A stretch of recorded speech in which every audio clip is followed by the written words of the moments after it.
I'm Rebecca Merola, a co-owner of Junction, and I'm here today to show you how to make homemade pizza dough.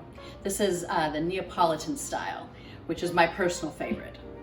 So I'm going to start with some bread flour, which is a higher gluten flour, and I'm going to put it on my counter, and I'm going to make a well in the center.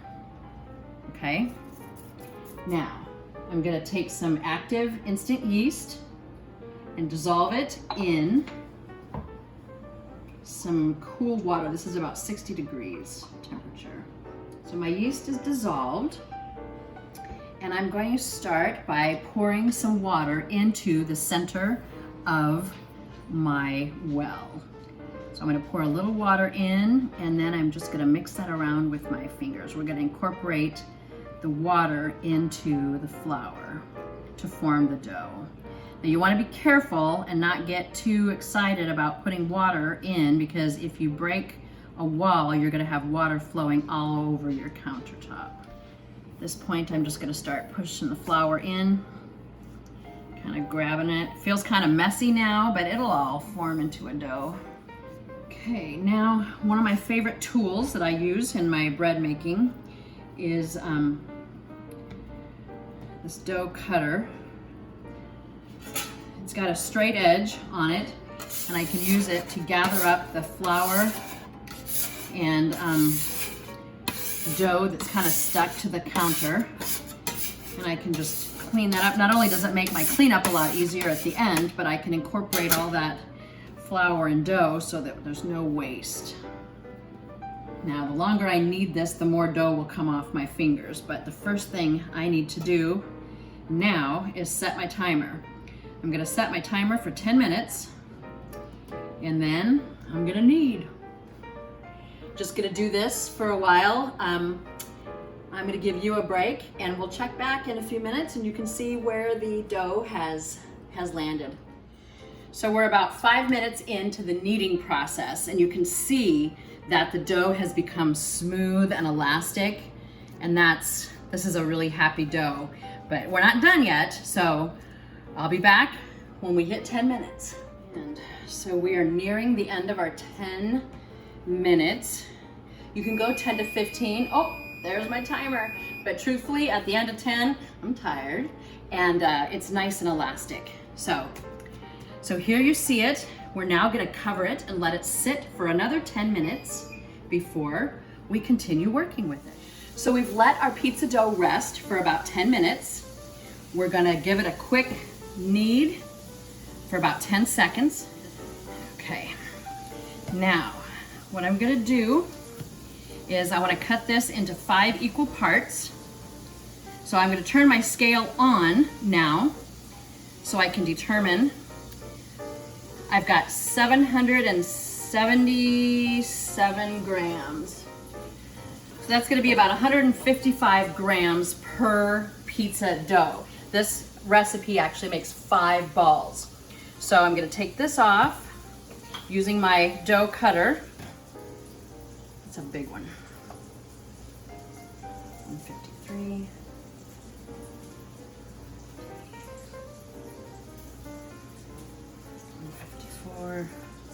156. Okay, so now what we're going to do, we're going to take each of these and we're going to form them into a beautiful ball.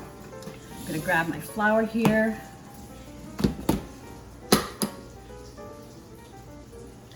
I want to flour each ball, and I'm going to put it in between 2 pieces of parchment, or in this case, 1 piece of parchment folded over. I'm going to place that inside this LaCroix reusable silicone bag. Now we're going to let this sit for 8 hours, and at that time, I'm either going to close it completely and freeze it for use at a future time, or go ahead and toss it into a pizza. So now we are ready to actually use our pizza dough to make a pizza. So the first thing we want to do is kind of work the ball flat. Notice I'm on a pretty well floured surface. We want to kind of push the edges of the crust out. It says, sometimes people like to use a rolling pin, but I like feeling the dough.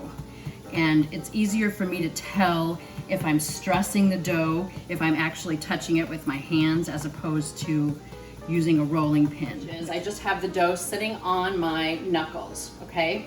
So we're gonna keep working around the dough, allowing it to stretch out, okay?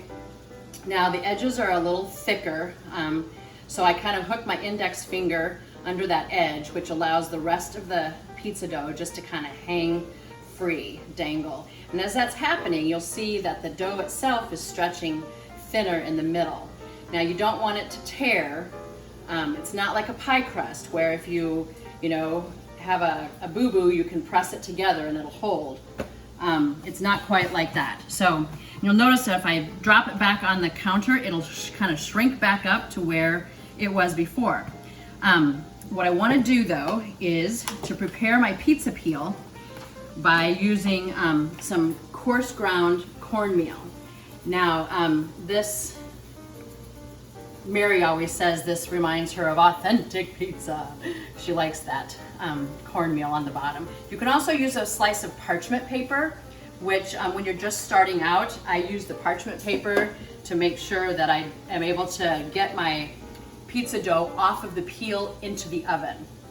I've been preheating my oven at about 550 degrees, and I'm using a pizza stone. We're gonna transfer the pizza from the peel onto the stone, which is like the biggest challenge for me. So I'm gonna keep working this until it gets to be the size and thickness that I'm ready for, and then I flop this down on the peel. And working quickly, the longer this sits here, the better chance it has of sticking when I try to put it in the oven. So here goes my sauce.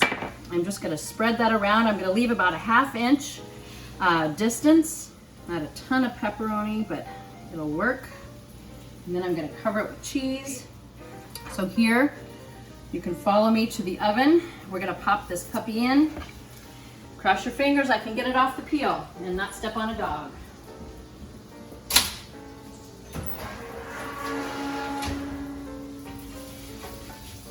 Oh, it came off like a charm. I'm so excited. So I'm gonna set a timer for about 8 minutes. We're gonna check it.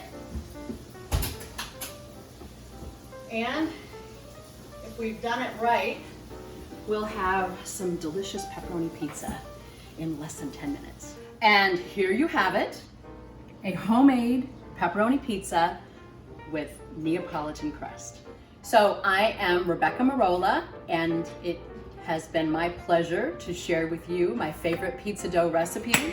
Nice pepperoni pizza for my wife. Look at that crust. Is that incredible? They don't do it better in Naples, my love. Oh, well, I don't know about that. Follow us on social media. We're on Instagram, we're on Facebook. We also have a YouTube channel. Check us out online at www.functionjunction.com or stop in the store to say hi.